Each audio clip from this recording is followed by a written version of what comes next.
ହାଏ friends ଜୟ ଜଗନ୍ନାଥ। ମୁଁ ପ୍ରଜନା ସ୍ୱାଗତ କରୁଛି ମୋର ଏକ ନ୍ୟୁ ଭିଡ଼ିଓକୁ। ଆଜି ମନଟା ମୋର ପୁରା ଦୁଃଖ ହେଇଗଲା ଯେହେତୁ ସକାଳୁ ସକାଳୁ ଗେଲିର ଦେହ ଭଲ ନଥିଲା। ଗେଲି ସ୍କୁଲ ଯାଇପାରିଲାନି।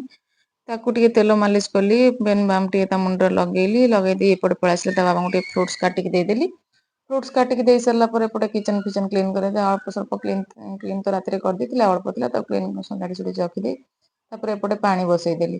ଯେହେତୁ ଆମେ ବାହାରେ ରହୁଛୁ ଟାଙ୍କିରେ ପାଣି, ଟାଙ୍କି ପାଣି ପିଇବାକୁ ବର୍ଷା ଦିନ ପାଇଁ ଟାଙ୍କି ପାଣି ପୁରା ଥଣ୍ଡା।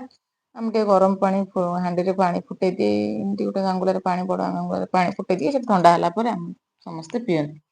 ତାପରେ ଏପଟେ ପୁରା କିଚେନ୍ ମତେ କଣ ନା ରୋଷେଇ କରିବାକୁ ଯେତିକି କଷ୍ଟ ଲାଗେନି କିଚେନ୍ କ୍ଲିନ୍ ବେଶୀ କଷ୍ଟ। ଆଉ କିଚେନ୍ ଯଦି କ୍ଲିନ୍ ନ ରହିଲା ମୁଁ ପୁରା ରୋଷେଇ ମତେ ପୁରା ଲେଜି ଲେଜି ଲାଗେ ସକାଳୁ ଉଠିବା ପାଇଁ। ଏପଟେ କିଚେନ୍ ପୁରା କ୍ଲିନ୍ କରିଦେଲି, କରିସାରିକି ତାପରେ ଏପଟେ ଆସି ଦେଖିଲା ସାର୍ ମ୍ୟାଡାମ୍ ବି ଉଠି ଯାଇଥିଲେ। ବର୍ଷା ଯେ ଯେମିତି ଅନ୍ଧାର ଏଇ 15 ଦିନ ହେଲା ହଉଛି। ଦେଖୁନାହାନ୍ତି ପୁଣି ଗୋଟେ ଅଘଟଣ ଘଟିଲା।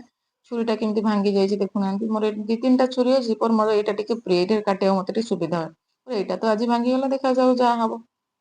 ଏମିତି ଆଉ ମିଳୁଛି କି ନାହିଁ ସେଥିପାଇଁ ବି ଟିକେ ମନ ଦୁଃଖ ହେଇଗଲା। ସିଆଡେ ଝିଅର ଦେହ ଖରାପ, ଆଡେ ଦେଖିଲା ଛୁରୀଟା ଭାଙ୍ଗିଗଲା। ଦେଖୁନାହାନ୍ତି ଇଏ ଗେଲି ତାର ଦେହ ଯେମିତି ଖରାପ ଥିଲା କୁନ୍ଥୁ କୁନ୍ଥୁ ହେଇ ଶୋଇଥିଲା। ମାଲିସ ଫାଲିସ କରିଦେଲା ଟିକେ ଭଲ ଲାଗିଲା, ଆସି ଦେଖିନି ଟଙ୍ଗ ଟଙ୍ଗ ହଉଛି। ପିଲାମାନେ ଭାଇ ଏମିତି ଦେହ ଖରାପ ହେଲେ କୁନ୍ଥୁ କୁନ୍ଥୁ ହେଇ ଶୋଇବେ, ଦେହ ଟିକେ ଭଲ ହେଇଗଲେ ଉତ୍ପାତି ଆରମ୍ଭ କରିଦେବେ। ତାପରେ ଏପଟେ ତାଙ୍କ ଦି ଜଣ ପାଇଁ ଯେହେତୁ ଯାହା ଦେହ ଭଲ ନଥିଲା, ସେ ତ ଏମିତିରେ ବି ଖାଇବାରେ ବହୁତ ନଖରା। ଦେହ ଭଲ ନଥିଲା, ସେ ରୁଟି ସନ୍ତୁଳା ଖାଇବାକୁ ରାଜି ହେଲାନି। ତା ପାଇଁ ଟିକେ ସ୍ମୁଦି ବନେଇଦେଲି। ତା ପାଇଁ ଯେତେବେଳେ ବନେଇଲି ଇଏ ତାର ଗୁଲୁ ବି କହିଲା ମୁଁ ବି ପିଇବି। ତାପରେ ତାଙ୍କ ପାଇଁ ସେ ଆପଲ ବାନାନା କିଛି ଡ୍ରାଏ ଫ୍ରୁଟ୍ସ ଆଉ କ୍ଷୀର ପକେଇ ସ୍ମୁଦି ବନେଇଦେଲି, ତାଙ୍କୁ ପିଇଲେ। ତାପରେ ଏପଟେ ସାର୍ ବି ଟିକେ ଖାଇବା ଆରମ୍ଭ କଲେଣି ନା, 6 ମାସ ହେଇଗଲାଣି। ତା ପାଇଁ ଟିକେ ଏଠି ମାଣ୍ଡିଆ କରିବା ଲାଗି ପଡିବ। ସେପଟେ ପିଲାମାନେ ବି ପିଉନଥାନ୍ତି, ବଦମାସ ହଉଥାନ୍ତି। ଗେଲି ଡାକୁଛି ମାମା, ଗୁଲୁ ଡାକୁଛି ମାମା, ଏମିତି ମେ ମେ ହଉଥାନ୍ତି। ଯାହା ହଉ ସେମାନଙ୍କୁ ପୁଣି ଟିକେ ଟିକେ ମଝିରେ ମଝିରେ ଡରଉଥାଏ, ଗ୍ୟାସ ବି ପିଟିବି ଏମିତି କରୁଥାଏ। ଏପଟେ ଆ ପାଇଁ ଖାଇବା ବନଉଥାଏ, କାହିଁକିନା ଖାଇବା ପାଖରେ 5 ମିନିଟ୍ ପୁରା ଠିଆ ହବାକୁ ପଡେ। ମାଣ୍ଡିଆଟା ନା ଯଦି ଜମାଟା ବାନ୍ଧିଯିବ ଛୋଟ ପିଲା ତଣ୍ଟିରେ ଢୋକି ପାରିବନି, ପୁଣି ବାନ୍ତି ଫାନ୍ତି କରିଦବ।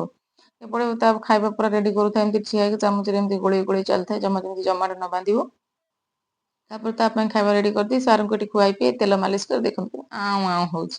କିଛି ଯେମିତି ଗୋଟେ କହି ପକେଇବ, କିଛି ତ କହିପାରୁନି ପୁରା ଆଁ କରୁଥାଏ। ତାପରେ ତାକୁ ଖୁଆଇ ପିଇ ଶୁଆଇ ଦେଇ ଚାଲିଲି ଖାଇବା ପାଇଁ। ଯେହେତୁ ରୁଟି ସନ୍ତୁଳା କେହି ଖାଇଲିନି, ନିଜେ ସବୁ ଚୋବେଇ ପକେଇଲି ଗାଈ ଗୋରୁ ଭଳିଆ।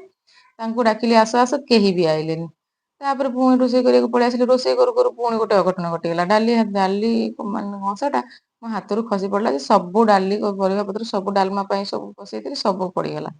ଭିଡିଓଟି ଭଲ ଲାଗିଥିଲେ ଲାଇକ୍, ସେୟାର, ସବସ୍କ୍ରାଇବ କରିବାକୁ ଭୁଲିବେନି।